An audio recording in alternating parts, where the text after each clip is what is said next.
একদিন তোতা আর তার ছোট্ট বাচ্চা ঠিক করলো তারা নিজেদের একটি ঘর বানাবে। তারা অনেক কষ্ট করে মরুভূমি থেকে এক ট্র্যাক্টর ভর্তি ইট নিয়ে এলো। তারপর দুজন মিলে সেই ইট দিয়ে ঘর বানাতে শুরু করলো। বড় তোতাটি সারাদিন ইট তোলা, দেয়াল তোলা আর ঘর তৈরির কাজে ব্যস্ত থাকে।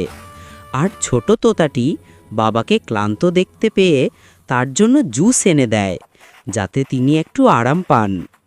কয়েকদিনের পরিশ্রমে অবশেষে তাদের সুন্দর নতুন ঘরটি তৈরি হয়ে যায়। ঘর বানানোর পর তারা বাজার থেকে একটি বড় নরম সোফা কিনে আনে। তারপর আরও একটি আরামদায়ক বড় বিছানা কিনে ঘরের ভেতরে সাজিয়ে রাখে। সব কাজ শেষ হলে দুই তোতা মিলে বিছানায় শুয়ে আরামে ঘুমিয়ে পড়ে। শেষে তারা সবাইকে বলে, তোতাকে লাইক আর সাবস্ক্রাইব করতে ভুলবেন না।